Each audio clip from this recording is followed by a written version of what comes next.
જતા હતા એમાં બરાબર એક જગ્યાએ લક્ષ્મણજીને વિચાર આવ્યો, તમે વાતો ન કરશો લાલ? હા, કારણ કે અહીં બધા મારી નજીક બેઠા એટલે બધું મને સંભળાય તરત જ. તો લક્ષ્મણજીને વિચાર આવ્યો કે મેં શું કર્યું? આ બે સ્વાર્થી લોકો માટે મેં મારા પત્નીને મૂકીને વહી આવ્યો. એને એક વખત એમ ન કીધું કે તમે ઉર્મિલાને સાથે લઈ લો. હું આના માટે આવું કર્યું?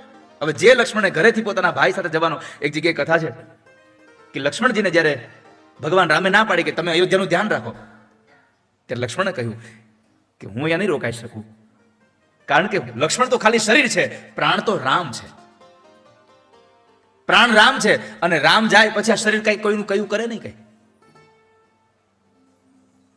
પછી મને ન કહેતા કે તમે અહીં કઈ મારું કામ ન કર્યું, કારણ કે તમે જતા રહેશો પછી આ શરીર કઈ કામ નહીં કરે. માટે કહું છું મને સાથે લઈ જાઓ. રામજીને ખબર પડી કે લક્ષ્મણ પ્રાણ ત્યજી દેશે મારા વિયોગમાં, એટલે સાથે લઈ દે લક્ષ્મણજીને. તો જે લક્ષ્મણે પોતાના ભાઈ સાથે જવા માટે થઈને આટલી તાલાવેલી બતાવી, એ જ લક્ષ્મણના મનમાં વિચાર આવ્યો કે મને આને એવું ન કીધું સ્વાર્થી લોકોએ કે તું ઉર્મિલાને તો સાથે લઈ લે, એ બિચારી એકલી શું અહીંયા કરશે? વળી આગળ ગયા, ઋષિનો આશ્રમ આવ્યો તો ત્યાં વિચાર બદલી ગયા કે હું મારા ભાઈની સેવા માટે જાઉં છું. આના મનમાં વારે વારે વિચારો બદલે, વારે વારે વિચારો બદલી જાય. એટલે ભગવાન રામને પૂછ્યું કે પ્રભુ તમે મને ઉત્તર આપો મોટા ભાઈ, કે મારા વિચારો આમ કેમ થાય છે? ઘડીક થાય તો તમારા માટે મને આવી ભાવનાઓ થઈ જાય છે, ઘડીક થાય તો આવી ભાવનાઓ થઈ જાય છે. ભગવાન રામે કીધું કે હું તને ઉત્તર આપીશ તો કદાચ તને ખોટું લાગશે, આપણે ઋષિને જઈને પૂછીએ. એક ઋષિના આશ્રમમાં ગયા. ઋષિના આશ્રમમાં જઈને પૂછ્યું કે મારા વિચારો આવા કેમ થાય છે? અહીંયા બેઠો છું તો મને મારા ભાઈ પ્રત્યે બહુ આવું થાય છે કે મારા ભાઈની સેવા કરવી આમ છે. થોડી વાર પહેલા એક જગ્યાએ જઈને આવ્યા તો અમને થયું કે અહીં મારે આમ કરવું જોઈએ, મારે આમ ન કરવું જોઈએ. આવું કેમ થાય છે? એકના એક માણસ માટે આવું બે વિચારો કેમ કરે છે? અને ત્યારે ઋષિવરે કહ્યું એમાં તમારો દોષ નથી, પણ તમને જ્યાં તમારા ભાઈ પ્રત્યે ન કરવાના વિચારો આવ્યા ને, એ સમય એ જગ્યા સુંદ અને ઉપસનના મરાયેલી હતી, એની ભોગવેલી જગ્યા હતી. એટલે એવા વિચારો તમને ત્યાં આવ્યા. અહીંયા ઋષિના આશ્રમમાં ભક્તિના માર્ગમાં આવ્યા તો તમને વિચારો એવા આવ્યા. તમે કઈ જગ્યાએ બેઠા છો એનું મહત્વ છે વાલા ભક્તજનો, સ્થાનનું મહત્વ છે. એટલે અહીંયા અધિષ્ઠાન કહ્યું. તો જ્યાં શોક નથી એવી જગ્યાનું નામ છે અશોક. ન શોક ઇતિ અશોક. આ જ્યાં શોક જ નથી, જ્યાં કોઈ પ્રકારનું દુઃખ નથી, એવી જગ્યાએ આપણે આજે અશોક વાટિકામાં બેઠા છીએ. અને એ અશોક વાટિકામાં આપણે શોકમાંથી મુક્ત થવા માટે થઈ અને જેને પ્રભુ રામની સેવા કરી અને પોતાનું જીવન આખું વ્યતીત કરી દીધું, એ હનુમાનની કથા આપણે સાંભળવા માટે અશોક વાટિકામાં આવ્યા છે.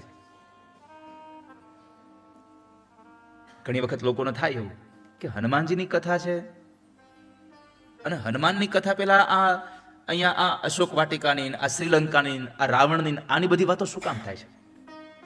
પણ બહુ જરૂરી છે. ફળ આવે એની પેલા ફૂલ ન આવે તો ફળ ના આવે કોઈ દિવસ. તમને આ સ્થાનનું જ્યાં સુધી મહત્વ નહીં સમજાઈ જાય ત્યાં સુધી તમને આ સ્થાનમાં આવીને જેને પરાક્રમ કર્યું છે એનું મહત્વ નહીં સમજાય તમને.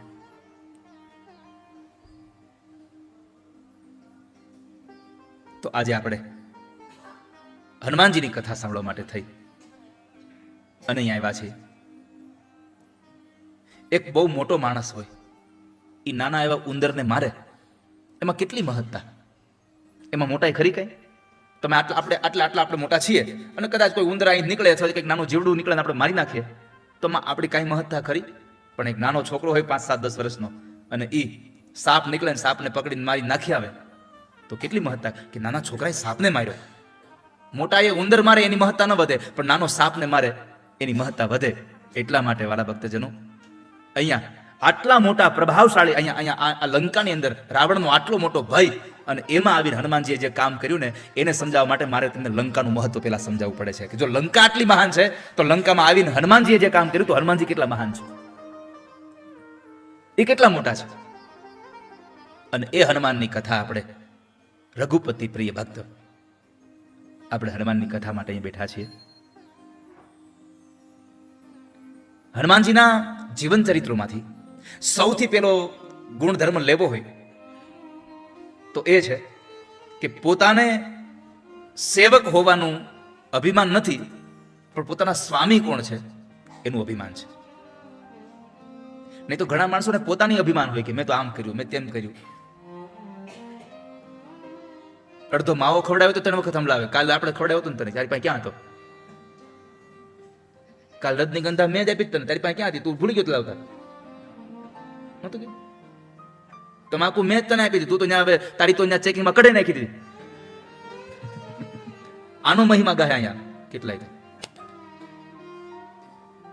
પોતાના કામ, જ્યારે કોઈ પોતાને બીજાને મદદ કરી પછી પોતાની એ કરેલી મદદ ગામમાં વાજિંત્રો લઈને જ્યારે ઢંઢરો પીટાવે ને ત્યારે એની પણ હાસી થાય છે અને એના કરેલા કામની મહત્તા પણ ઘટી જાય છે.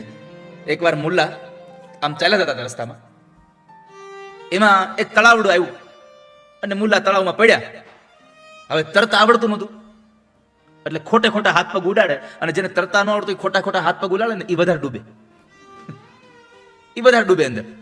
તો એ ડૂબતા હતા એમાં બરાબર મુલ્લાનો એક મિત્ર આમ નીકળ્યો, એને તરતા આવડતું હતું. મુલ્લાને જોયા, તરત જ કૂદી પડ્યો, મુલ્લાને પકડી બહાર લઈ આવ્યો. પછી જેટલી વાર મુલ્લાને મળે ને એટલી વાર કે ખબર છે ને તે દિવસે તો હું આવી ગયો, નકર તમારે હોત નહીં અહીંયા. વારે વારે જેટલી વાર મળે એટલી વાર યાદ કરાવે. ખબર છે ને, યાદ છે ને, ડૂબતા મેં બચાવ્યા હતા, તેથી જીવ મેં બચાવ્યો. મુલ્લાએ કીધું આ તો હાળું કેમ. એકવાર મુલ્લા એને લઈને જાય છે, ઘણા દિવસો થઈ ગયા, લઈને જાય છે અને મુલ્લા કીધું એવું કરે. એ પોતે તળાવમાં પડે છે મુલ્લા, પણ નસીબે એ દિવસે પાણી બહુ ઓછું હતું એટલે મુલ્લા ડૂબ્યા નહીં. પાણીમાં ઉભા કીધું જો આજ તું મને નથી બચાવતો તોય હું બચી રહ્યો છું, તોય હું જીવું છું. ત્યારે ઓલા માણસને સમજાણું કે મારા બચાવવાથી કોઈ બચતું નથી આ સંસારમાં. એમ આ સંસારમાં લોકો કામ કરે આપણું, પણ પછી સંભળાવ્યા બહુ કરે, એને યાદ કર્યા કરે મેં આ તમારા આ સમયમાં આ કર્યું હતું, પણ એના માટે એક જ શબ્દ છે,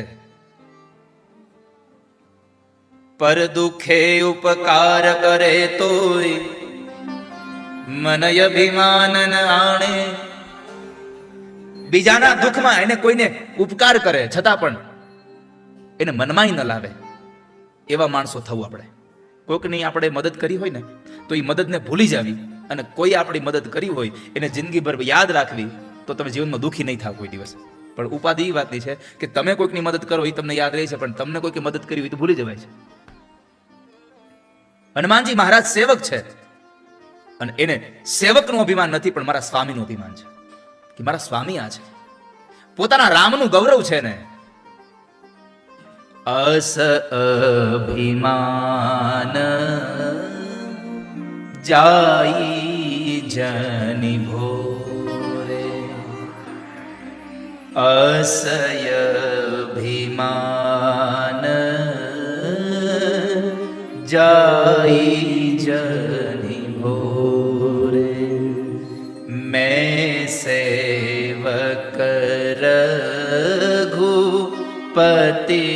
पति मोरे, मैं सेवक रघुपति पति मोरे. હું તો સેવક છું અને મારા પતિ તો રામ છે, મારા માલિક પ્રભુ છે. પોતાના સ્વામીનું કામ કર્યા વગર જે માણસ ક્યારેય પણ વિશ્રામ લેતો નથી, એવા હનુમાનની કથા મારે તમને સંભળાવી છે 5 દિવસ. જેને પોતાના સ્વામીનું અભિમાન છે. અભિમાનનો અર્થ એવો ન સમજશો કે હું અભિમાન એટલે પેલો શબ્દ. અભિમાન એ છે કે હું સેવક છું પણ મારા સ્વામી રામ છે. નહીં તો અભિમાનની વાત કરીએ તો ભગવાને કીધું છે સર્વ ધર્માન પરિત્યજ્ય મામેકમ શરણમ વ્રજ. ગીતાજીમાં ભગવાને કીધું છે તું બધું મૂકીને મારી પાસે આવી જા, તો અભિમાન ન થયું. પણ અહીંયા હું રઘુનાથજીનો સેવક છું, હું એનો દાસ છું, એનું મને ગૌરવ છે, એનું મને અભિમાન છે કે જે માણસે ક્યારેય પણ ભગવાનના કામને પૂરું કર્યા વગર વિશ્રામ ન લીધો હોય. મહિના પર્વત નીકળીને કહે કે તમે આટલો બધો સમંદર ઉલ્લંઘી રહ્યા છો, થોડી વાર વિશ્રામ લઈ લો. અને ત્યારે હનુમાનજી કહેતા હોય રામ કાજ કિન હે બિનુ મોહી કહા વિશ્રામ. રામના કામ પૂરું કર્યા વગર મારે ક્યાં વિશ્રામ છે? અને જ્યારે આવી જિજ્ઞાસા સેવકને જાગે ને ત્યારે માલિક એની ચિંતા કરતો હોય, ત્યારે માલિક એની પ્રશંસા કરતો હોય. જે વેદ શાસ્ત્રો પુરાણો ઋષિમુનિઓ ઉપનિષદો જે ભગવાન રામના વખાણ કરે છે, તમે જુઓ ગ્રંથોમાં ભગવાનના જ વખાણ છે. પ્રભુએ આમ કર્યું, પ્રભુએ આમ કર્યું, પ્રભુએ આમ કર્યું. અનેક જગ્યાએ તમને ભગવાનના વખાણો જોવા મળે છે ગ્રંથોમાં, ગમે તે ગ્રંથ હોય. પછી પણ રામચરિત માનસમાં અઢળક જગ્યાએ રામના કાર્યની પ્રશંસા છે, પણ સામે જે રામના વખાણ વેદોએ કર્યા એ જ રામે હનુમાનના વખાણ કર્યા છે, એના કાર્યની પ્રશંસા કરી છે. જ્યારે માં જાનકીને સમાચાર આપી અને હનુમાનજી પાછા આવે છે, ત્યારે સ્વયં પરમાત્મા રામ બોલ્યા છે. અને વાલ્મીકી રામાયણ લખે છે, ઇદમ તુ મમ દીનસ્ય મનોભૂયઃ પ્રકર્ષતિ યદિ હાસ્ય પ્રિયાખ્યાતુર ન કૂર્મિ સદૃશમ પ્રિયમ. રામજીએ શું કીધું ખબર છે? હનુમાન, આ તને નવાજવા માટે, તારી પ્રશંસા કરવા માટે, તારી પુરસ્કાર દેવા માટે મારી પાસે કોઈ વસ્તુ જ નથી. આ સંસારમાં સૌથી કોઈ જો મોટો પુરસ્કાર હોય ને તો તમારું માન અને સન્માન છે. બીજાને પ્રેમ અને લાગણી આપો, એનાથી મોટો પુરસ્કાર નથી આ સંસારમાં. આજ તને સન્માનવા માટે મારી પાસે કોઈ એવો પુરસ્કાર જ નથી, એનો અભાવ છે. એ મારા મનને આજે બહુ વેદના આપી રહી છે કે જેને મને આટલો પ્રિય સંવાદ સંભળાવ્યો કે એનું હું પ્રિય કોઈ કામ નથી કરી શકતો. હનુમાન, આ સમય તને દેવા માટે મારી પાસે બીજું કાંઈ નથી, એક કેવલ આલિંગન સિવાય. ભગવાન રામે હનુમાનને આલિંગન આપ્યું છે. એષ સર્વસ્વ ભૂતસ્તુ પરિષ્વંગો હનુમતઃ મયા કાલમિમં પ્રાપ્ય દત્તસ્ય મહાત્મનઃ. તને આલિંગન દેવા સિવાય મારી પાસે કશું કાંઈ સાધન નથી. કોઈ નોકરે સારું કામ કર્યું હોય અને શેઠને આમ આલિંગન આપે, બથ ભરે, અને નોકર પુલકિત થઈ જાય, એ બહુ સામાન્ય ઘટના છે કે મારા શેઠે મને બાથમાં લીધો. આવું સમજીને માણસ એકદમ રોમાંચિત થઈ જાય. આ બહુ સામાન્ય ઘટના છે, પણ પોતાના નોકરને બાથ ભીડી અને માલિક જ્યારે પુલકિત થઈ જાય ને ત્યારે સમજવું આ અસામાન્ય ઘટના છે. વાલા ભક્તજનો, નોકરને બથમાં લઈ અને સ્વામીને પોતાને થઈ જાય મને આનંદ થઈ રહ્યો છે, એ અસામાન્ય ઘટના છે. અને એવી જ ઘટના એ રામચરિત માનસમાં બની છે. જ્યારે હનુમાનજીને આમ ભેટા ત્યારે હનુમાનજી જેટલા પુલકિત થયા એના કરતા અનેક ગણા પુલકિત પ્રભુ રામ બન્યા છે. હું હનુમાનને ભેટી રહ્યો છું, હનુમાનને ભેટી રહ્યો છું. ઇત્યુક્ત્વા પ્રીતિહષ્ટાંગો રામસ્તમ પરિશસ્વજે હનુમંતમ કૃતાત્માનમ કૃતકાર્યમ ઉપાગતમ. ભગવાને જ્યારે હનુમાનજીને પોતાના ગળે લગાવ્યા, પોતે પુલકિત થયા છે. પ્રભુ રામ પુલકિત બન્યા છે. આજે લંકામાં 2 ભક્તોની કથા કરી છે મારે તમને. આ શ્રીલંકામાં 2 ભક્તો છે. લંકા હતી ત્યારે 1 ભક્ત હતો, શ્રીલંકા થઈ પછી 2 ભક્ત થઈ આયા. ક્યાં ભક્ત નહીં?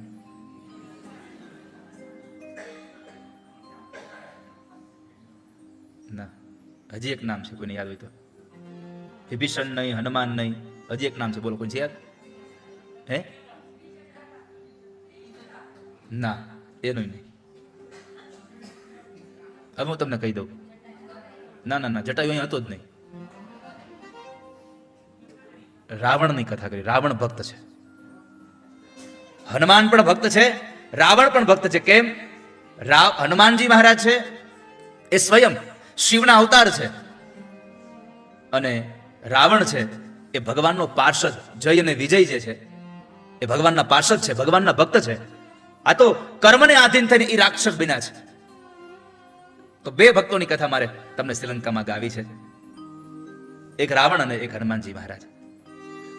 બંને ભક્તમાં તફાવત એટલો છે, એક સાત્વિક ભક્તિ કરે છે, એક તામસ ભક્તિ કરે છે. 3 પ્રકારની ભક્તિ હોય છે, સાત્વિક, રાજસ અને તામસ. એમાં સાત્વિક ભક્તિ કરી હનુમાનજી મહારાજે. કેમ? બસ ખાલી પોતાના સ્વામીને પ્રસન્ન કરવા માટે જે કામ થઈ રહ્યું છે એ સાત્વિક ભક્તિ છે. પોતાને કઈ જોતું છે એ રાજસ ભક્તિ છે, અને મારે બીજાનું ખરાબ કરવું છે એના માટે કઈ તમે કરો છો એ તામસ ભક્તિ છે. તો રાવણ હતો એ તામસ ભક્તિ, બધું મેળવતો હતો પણ બીજાને હેરાન કરવા હતું. હિરણ્યકશિપુએ તપશ્ચર્યા કરી પણ એ તામસ હતી. દક્ષ પ્રજાપતિએ યજ્ઞ કર્યો એ તામસ હતો, કારણ શિવજીનું અપમાન કરવું હતું. અને જે સંસારમાં બીજાનું અહિત કરવા માટે ભક્તિ કરે છે એનું અહિત થયા વગર રહેતું, ખાડો કરે એ સૌથી પેલો અંદર પડે. રાવણ કઈ હાવ ખરાબ નહોતો. રાવણમાં બધા ગુણો સારા હતા, ખાલી એક જ દુર્ગુણ હતો, એ રાવણ હતો. સમજાય છે? રાવણમાં બધા સદગુણો હતા, ખાલી એક જ દુર્ગુણ હતો, એ રાવણ હતો. બીજાને રડાવતો હતો ને એ જ દુર્ગુણ હતો, બાકી એનામાં કઈ ખામી નહોતી. સાહિત્ય દર્પણમાં એક શ્લોક લખ્યો છે, દેશ રાગમાં લખ્યો છે.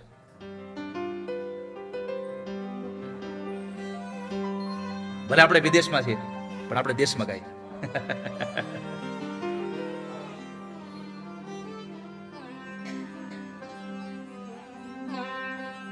આજ્ઞા શક્ર શિખામણી પ્રણયિની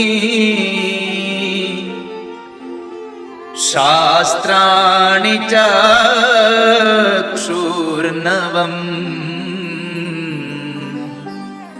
ભક્તિ ભૂતપતો પિનાકિની પદમ લંકેતિ ભવ્યાપુરી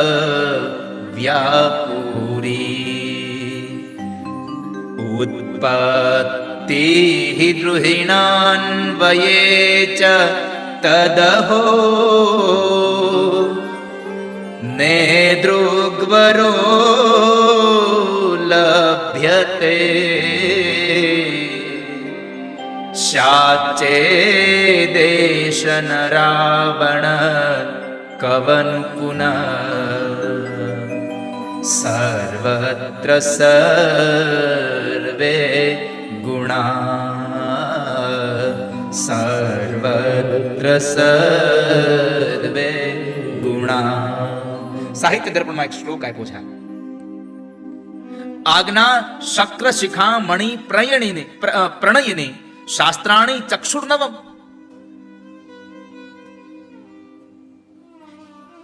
રાવણની આજ્ઞા ઇન્દ્રને પણ બાધિત બનાવે એવી આજ્ઞા હતી. આપણે બધાએ સાંભળ્યું છે કે 9 ગ્રહોને ઢોલિયા બાંધીને રાખતો હતો. હવે આ જેવો તેવો માણસ કહેવાય? કેટલી મોટી ભક્તિ હોય ત્યારે થયા. આપણાથી આપણા આંગણામાં એક ગાય નથી બંધાતી અને 9 ગ્રહોને બાંધ્યા.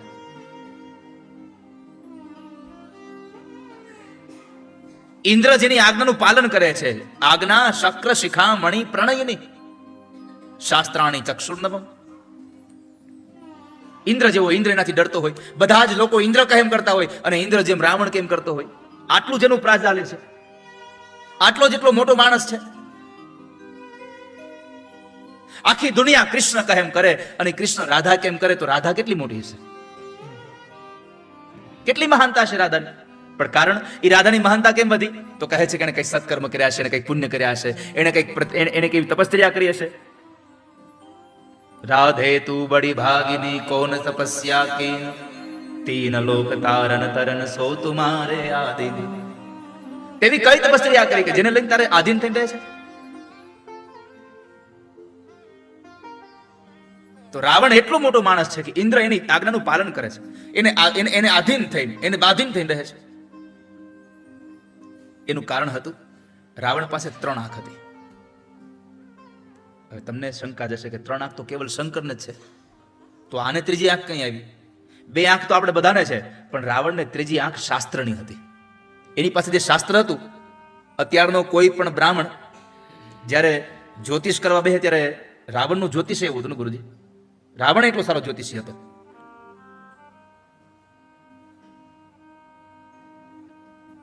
રાવણ સંહિતા નામનો એક ગ્રંથ છે, એમાં જ્યોતિષ નું બહુ સારું લખ્યું છે બધું. તો એની પાસે ત્રીજી આંખ શાસ્ત્રની હતી. અને આ સંસારમાં જેની પાસે શાસ્ત્રની આંખ છે છતાં પણ માણસ ડૂબ્યો. કારણ જ્ઞાન હોય પણ જ્ઞાન કઈ જગ્યાએ વાપરવું ને એની ખબર ન હોય. આ સંસારમાં સૌથી મોટું જ્ઞાન કયું? લોકોને જ્ઞાન થઈ જાય એટલે તરત જ કહેવા માંડે, એ તો આપણને ખબર જ છે. જો તમને એક વાત કહી દઉં, તમે કથા ગમે એટલી સાંભળી હશે, પણ તમને બીજી કથામાં જાવ ત્યારે મજા ત્યારે જ આવશે કે જ્યારે તમે હાવ ખાલી થઈને જાઓ. કથા સાંભળવા જાવ ને ત્યારે સાવ ખાલી થઈને જાઓ. દૂધ લેવા જાય અને પાણીની બરણી ભરીને જાય, દૂધ લઈને આવે, એમાં ખાલી વાસણ લઈને જાવ તો ભરીને આવો. એમ જ્યારે પણ કથામાં જાઓ, આજે અહીંયા કથા પૂરી થાય ને આવતીકાલે બીજા વક્તાની કથામાં જાવ ને તો પાછું એમ ન કેવું હજી તો કાલે આપણે કથા સાંભળી છે ને આપણને ખબર જ છે બધી. ના, બીજા વક્તાની કથામાં જાવ ત્યારે આ ડબલું ખાલી કરીને જાવ. હાવ જેટલા લોકોએ ડબલું ભરી રાખ્યું છે ને એને જ ઉપાધિ છે. ખાલી કરી નાખ્યું છે એને કઈ ઉપાધિ જ નથી.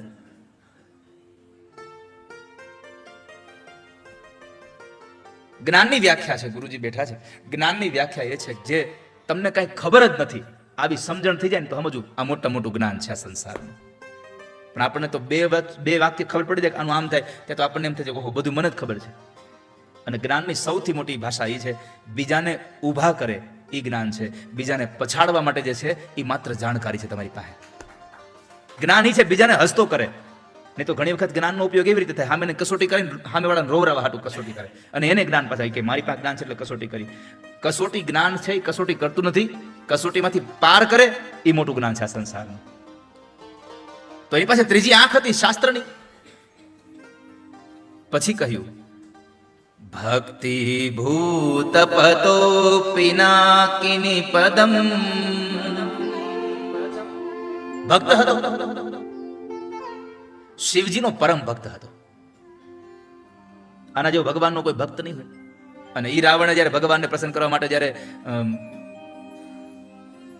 તાંડવ લખ્યું, રાવણ તાંડવ ગાતો હોય તો આખું ધ્રુજે બધું. જટાટવી ગલજ્વલ પ્રવાહ પાવિત સ્થલે. ગુરુજી આ તાંડવ ઉપરથી આપણને ખબર પડે કે ભીણો તો બહુ હશે, કારણ કે એને સંસ્કૃત કેટલું વાપર્યું છે એમાં. અને એનું સંસ્કૃત એનું તાંડવ જેને હરખું રીતે આવડે એને સમજવું આને બરાબર થોડીક વિદ્યા આવડી શકાય. નથી એમાં તો ગોટે જ ચડી જાય. આ તાંડવમાં એ ક્યાંકનું ક્યાંક તો એ સમજો ને કે એ હમમતંત્ર થઈ જ જાય. હમમતંત્ર જ થઈ જાય. ગપાષ્ટકમ કરી નાખે, ગમે તેમ ભેગું કરી દે.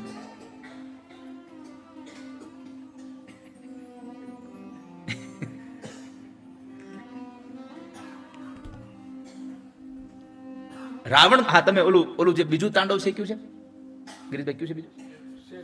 શેલ શું? હા ઈ તમે ગાયો. હા જટાટવી ગલજવલ વાળું છે એ બહુ અઘરું છે.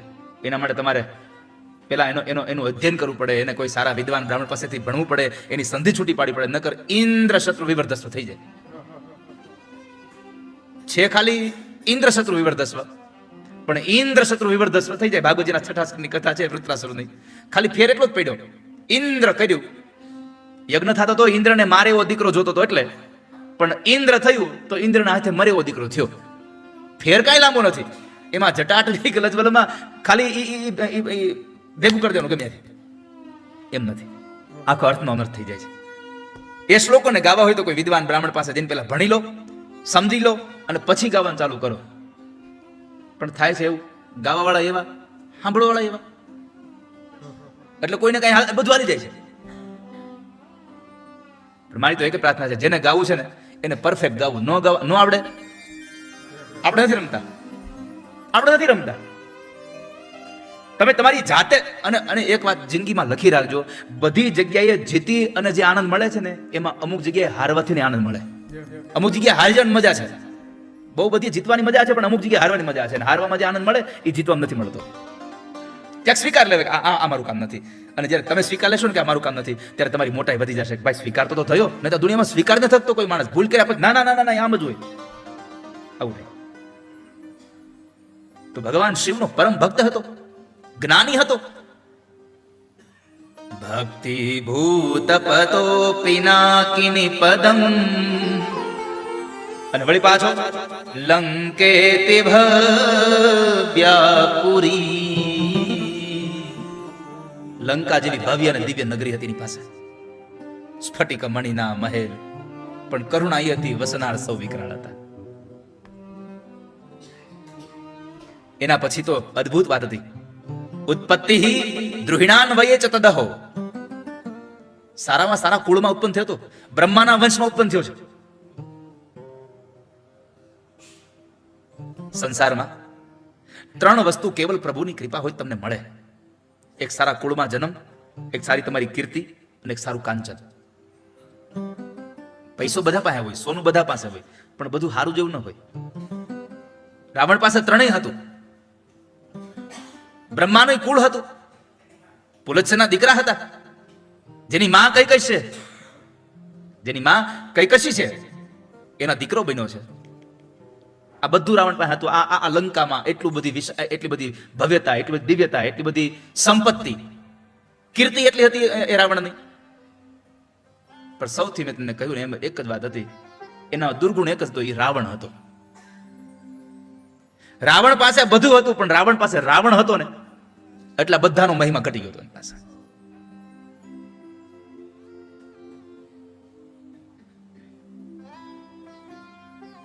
બધાને હેરાન કરતો હતો. બાકી જો એક બધાને હેરાન ન કરતો હોત તો આજે રાવણને પૂજાતો હોત.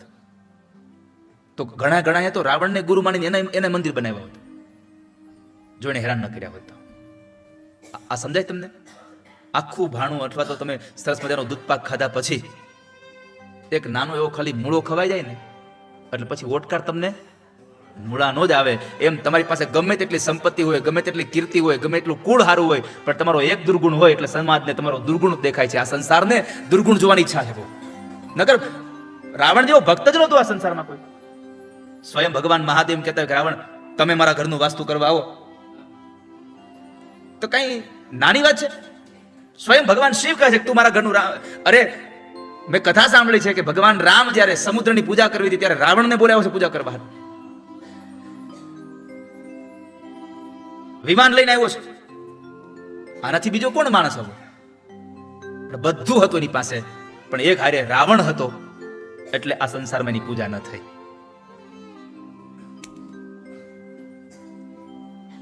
આજે હનુમાનજી મહારાજ ભગવાનના ભક્ત હતા, પણ સર્વત્ર પૂજાય છે. આ દુનિયામાં કોઈ ગામ એવા છે જ્યાં શિવાલય નહીં હોય, કોઈ ગામ એવા છે જ્યાં રામજી મંદિર નહીં હોય, કોઈ ગામ એવા છે જ્યાં રાધા કૃષ્ણ મંદિર નહીં હોય, પણ એક ગામ એવું નહીં જ્યાં હનુમાન નહીં બેઠો હોય. ભગવાન હનુમાનજી બધા જ ગામો બેઠા છે. આ દુનિયાના બધા સંપ્રદાયના લોકો અલગ અલગ ભગવાનને માને, પણ કોઈ એવો માણસ નહીં જે ભગવાન હનુમાનને નહીં માનતો. બધા હનુમાનને માને.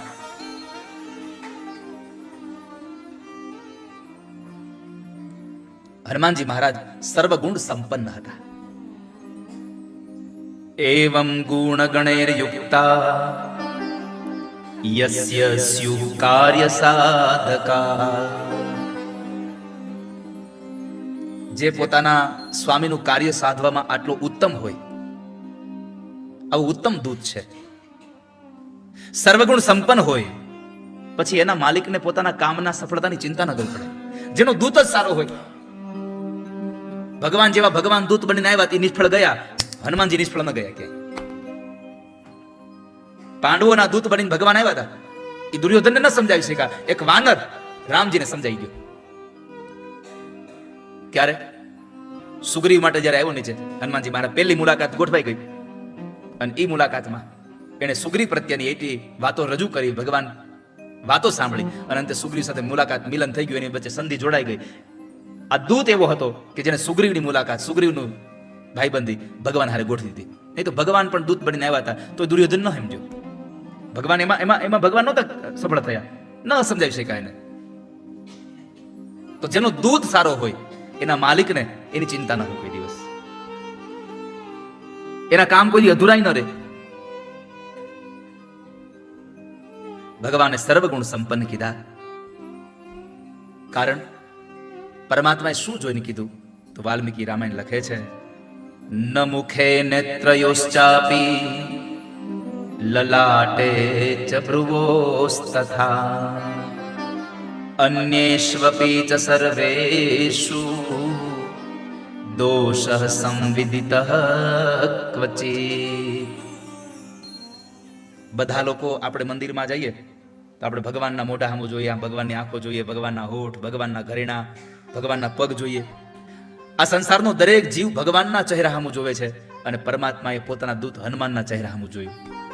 ભગવાને સર્વગુણ સંપન્ન એટલા માટે કીધા કે પરમાત્માએ હનુમાનજીએ અત્યાર સુધીના જેટલા કાર્યો કર્યા એમાં એના મોઢા ઉપર, એના નેત્રોમાં, એના લલાટમાં, એના ભવમાં, એટલે કે આ બે નેણની વચ્ચેનો જે ભાગ, આમાં કોઈ પણ જગ્યાએ પરમાત્માને એક પણ કાર્યમાં ક્યાંય દોષ ન દેખાડો. નકર આપણે ક્યારેક કામ કરતા કરતા કોઈક આપણું કામ કરતા હોય, આપણે કંઈક હોય તો નથી આ મોઢું બગડી જતું, મજા ના આવી. આંખોનો ભાવ બદલી જાય, નિગાહે કहीं ઓર, નિશાના કहीं ઓર, આવું થતું હોય. નિશાન ક્યાં કોઈ ને આંખો આપણી લીધે હોય, આ દોષ છે આંખનો. નહીં તો જ્યાં નિશાન હોય ત્યાં જ આપણી આંખ હોવી જોઈએ. ઘણા ઘણાથી ફોટો પડાવતા, આમ ફોટો પડાવવા, અરે આમ હોવો જોઈએ ફોટો. જ્યાં તમે આપણને ખબર ન પડી, આંગળી આમ ચીંધે જોવે આમ, તો નેત્રોની ભૂલ છે, નેત્રનો દોષ છે.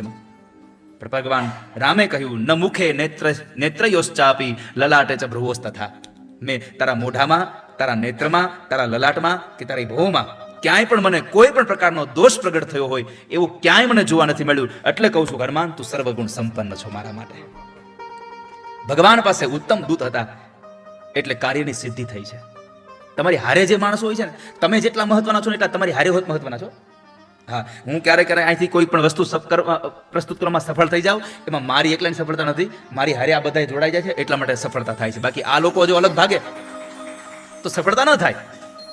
આ બધા લોકો સાથે જોડાઈ જાય છે, એ પોતાના કામની સારી અહીંયા પ્રેરણાથી આવે છે એટલા માટે મારું કામ સારું થઈ જાય છે. એમ ભગવાન રામ કહે છે કે મારી પાસે હનુમાન જેવો દૂત છે એટલા માટે મારું કાર્ય બધું સંપન્ન થઈ રહ્યું છે. જો યોગ્ય વાહક ન હોય ને તો માલિકની કાંઈ પ્રશંસા વધે નહીં. રામકૃષ્ણ પરમહંસજી પાસે જ્ઞાન બહુ હતું, પણ જો વિવેકાનંદજીને મળ્યા ન હોત તો રામકૃષ્ણ કોઈ ઓળખતું જ ન હોત. કારણ કે તો એક જગ્યાએ બેઠા હતા, એ ક્યાંય જતા જ નતા. ક્યાંય એ તો એક જગ્યાએ બેસીને આસન લગાવીને બેસતા હતા ને બધે પોતાનું ધ્યાન કરતા હતા, પોતાની સમાધિ, પોતાની ભક્તિ કરતા હતા. પણ એને વિવેકાનંદ જેવો શિષ્ય મળી ગયો, એનો દૂત મળી ગયો, એટલે એની રામકૃષ્ણ પરમહંસનું જે જ્ઞાન હતું એ ઘેરે ઘેરે પહોંચાડ્યું. રામકૃષ્ણ પરમહંસને ઓળખતા થયા કેમ? એનો દૂત વિવેકાનંદજી મળ્યા. રામજીને ઓળખતા થયા કેમ? તો કહે છે એનો દૂત હનુમાનજી મળ્યા છે એટલા માટે. ચાણક્ય પાસે ચંદ્રગુપ્ત મૌર્ય ન હોત તો ચાણક્યને કોઈ ઓળખતું નહોતા. કોણ ઓળખત? એની વિદ્યાઓ અને ચાણક્ય નીતિને આ ચંદ્રગુપ્ત મૌર્યના હિસાબે આપણા સુધી પહોંચી.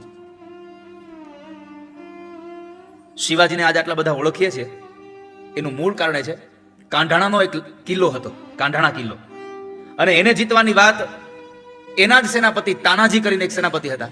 તાનાજીએ કહ્યું કે મહારાજ આપણે આ કિલ્લો જીતવો જોઈએ. તો શિવાજી કહ્યું હાલો જઈએ. કીધું તમારે શું જરૂર છે, હું જાઉં છું ને.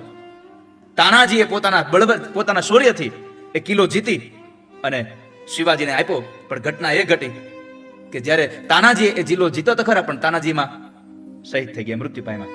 અને પછી શિવાજીએ એ જે કાંઢાણા કિલ્લો હતો એને નામ આપ્યું છે સિંહગઢ. અને શિવાજી એક વાક્ય બોલ્યા હતા, ગઢ આલા સિંહ ગેલા. આ ગઢ તો આવ્યો પણ મારો સિંહ તાનાજી વયો ગયો. જો તાનાજી ન હોત તો સિંહ આ ગઢને લીધે આજે આપણે શિવાજીને ન ઓળખતા હોત. તમારી હારે કોણ છે એનાથી બહુ મહત્તા તમારી ઊભી થાય છે. તો હનુમાનજીને રામ મળ્યા અને રામને હનુમાન મળ્યા. હનુમાન નામ શું કામ પડ્યું? નામનો મહિમા છે.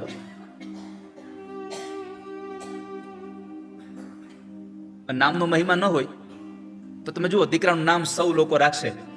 આ મારો કનૈયો છે, કનૈયો બધા નામ રાખશે. કોઈ દી કોઈ રાખ્યું કંસ? એક નામ બતાવો, લ્યો મને કંસ. એક નામ રાવણ બતાવો. આ મારો રામ છે. નામનો મહિમા છે. હનુમાન નામ શું કામ છે?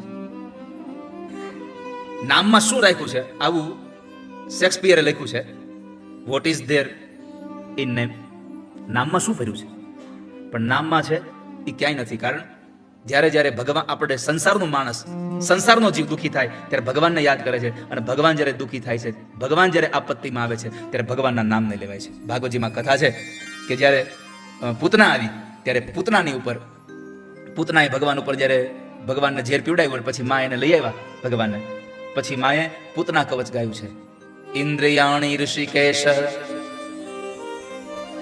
તારા ઇન્દ્રિયોની રક્ષા ભગવાન ઋષિકેશ કરે, તારા મનની રક્ષા ભગવાન નારાયણ કરે, તારા ચિત્તની ભગવાન કૃષ્ણ ગર્ભ, તારા ચિત્તની, તારા બુદ્ધિની રક્ષા કરે. એમ ભગવાનના નામો લીધા છે. જ્યારે ભગવાન આપત્તિના સમયમાં આવ્યા તો એનું નામ લીધું છે. અમુક અમુક નામ આવે ત્યાં આપણા ચરિત્રો યાદ આવી જાય. તમે કોઈ કંસને જોયો છે? હાલો, કંસને જોયો? કંસને ન જોયો ને? તો કંસ બોલે તો શું થાય? તમને ખબર પડી જાય કે કંસ એટલે બધાને હેરાન કરવા વાળો.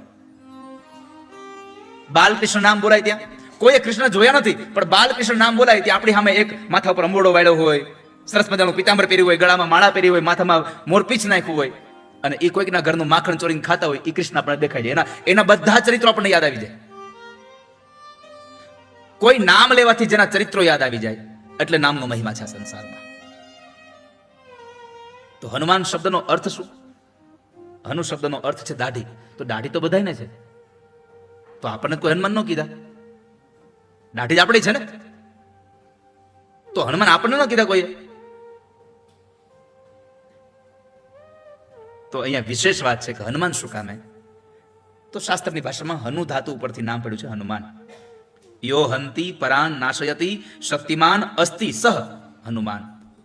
હનનો અર્થ છે મારણ કરતા. પણ જેની ડાબા ભાગની દાઢી તૂટી ગઈ અને પછી ઇન્દ્રએ કહ્યું કે એનું પરાક્રમ આટલું મોટું છે, દાઢી તૂટી ગઈ છે, પણ આજથી એ હનુમાન તરીકે ઓળખાશે. ઇન્દ્રના વજ્રથી જેની દાઢી તૂટી ગઈ એનું નામ છે હનુમાન. પછી તો દેવતાઓએ પોતાની બધી જ શક્તિઓ એને આપી છે. તો અહીંયા નામનો મહિમા બતાવ્યો. તો એ હનુમાનના એ કથા આપણે લઈને અહીંયા આવ્યા છીએ. એ હનુમાન ચરિત્રની કથા આપણે સાંભળવા માટે શ્રીલંકામાં આવ્યા છીએ. તો એ હનુમાન આપણા જીવનમાં ક્યાં ઉપયોગી છે? માન તો ક્યાં ઉપયોગી નથી, હનુમાન ઉપયોગી છે. જેટલા ગુરુજી જેટલા શબ્દોની પાછળ માન આવે ને એ હેરાન કરી દે. જેટલા શબ્દોની પાછળ માન આવે હેરાન કરે. સૌથી પહેલું અભિમાન. જેને આવ્યું જોઈ લો તમે, જડા મૂળ કાઢ્યું એનું. જેને એને આવ્યું પાછળ માન. હનુમાન હવામાન સારું હોય તો ઠીક છે, બગડે તો પોથયાત્રા ઉભી રહી જાય. વરસાદ છે કેમ દેવો તરત બદલી જાય. અને અહીંયા તો નક્કી જ નહીં, કઈ વરસાદ આવી જાય કઈ તડકો આવે. હવામાન મહેમાન ટાણે આવે ને ટાણે વૈયા જાય તો વાંધો ન આવે, પણ પછી અમુક મહેમાન હોય તો લપ પગે ચોટે. એકવાર એક ભાઈના ઘરે એનો મિત્ર આવતો હતો. આમ દૂરથી જોઈ ગયા આવડો હાડો લપડો આવે છે, જાહે નહીં કોઈ રીતે. એટલે એના ઘરવાળાને કીધું, સાંભળ જલ્દી મને 2 ગોદડા આપી દે, 1 બ્લેન્કેટ આપી દે. કેમ? હું ઓઢીને હોઈ જાઉં છું અને મારો મિત્ર આવે છે ને કહે છે કે તમારા ભાઈને મજા હતી એટલે એ સૂઈ ગયા છે, એને તાવ આવે છે, બહુ ઠંડી લાગે છે, નકરી જાહે નહીં અહીંથી. સારું, 2 ગોદડા અને 1 બ્લેન્કેટ ઓઢાડીને હોઈ ગયો. મિત્રએ આવીને કીધું કે ભાભી મારા ભાઈ છે પણ એને બહુ તાવ આવ્યો છે ને એટલે એ અત્યારે એને ઠંડી લાગે છે એટલે સૂતા છે. મારા ભાઈને તાવ આવ્યો છે?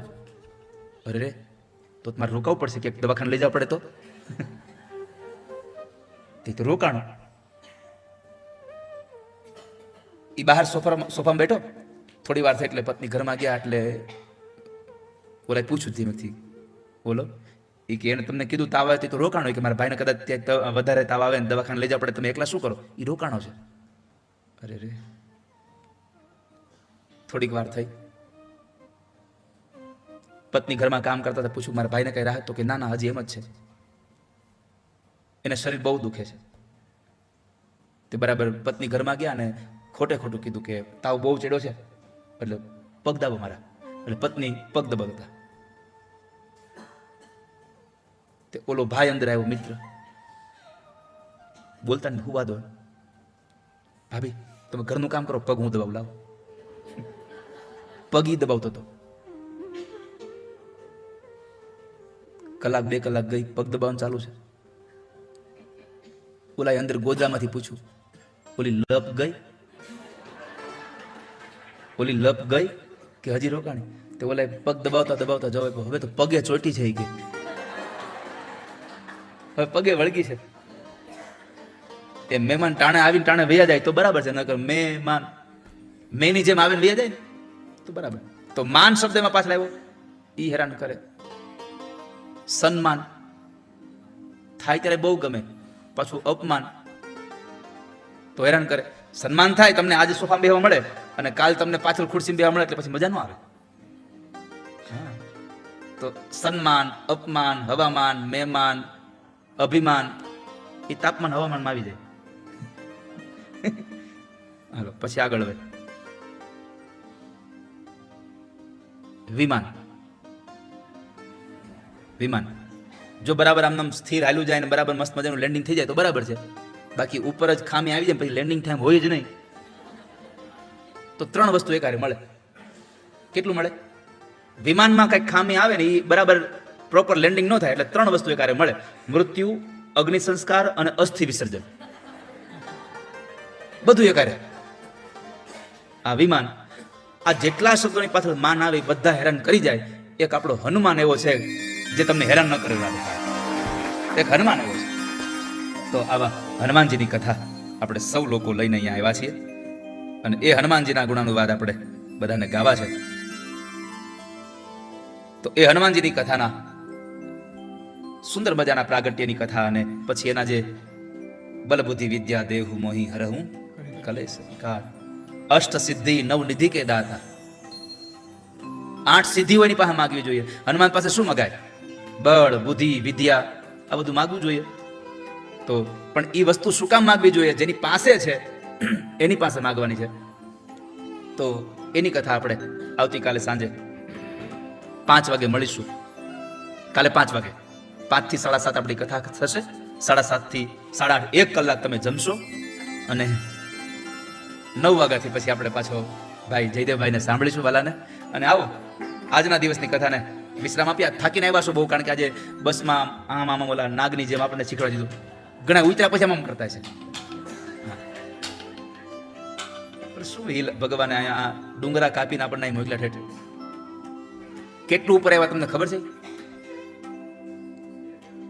કેટલું ઉપર આપણે આવ્યા? 2000 ફૂટ જેટલું ઉપર આપણે આવ્યા છું. અને બસ તમે આમ ના હજી ઉપર હાલ્યા જ જાઓ, ઉપર હાલ્યા જ જાઓ, ઉપર હાલ્યા. એટલે એમ નહીં, તમે તો તમારી કીર્તિ આમ ઉપર હાલી જાય એમ. તમે તો હા ઊંધું લઈ જાઓ છો.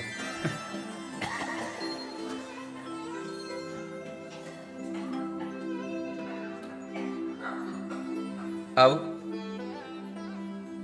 જે હનુમાન ઉપર આ બધું ચડી રહ્યું છે એના ચરણમાં એક પુષ્પ સમર્પણ કરીએ. તેલ ચડે સિંદૂર ચડે, ચડે આંકડાના ફૂલ. તેલ ચડે સિંદૂર ચડે, ચડે આંકડાના ફૂલ. હનુમાન ચાલીસા બોલતા, હનુમાન ચાલીસા બોલતા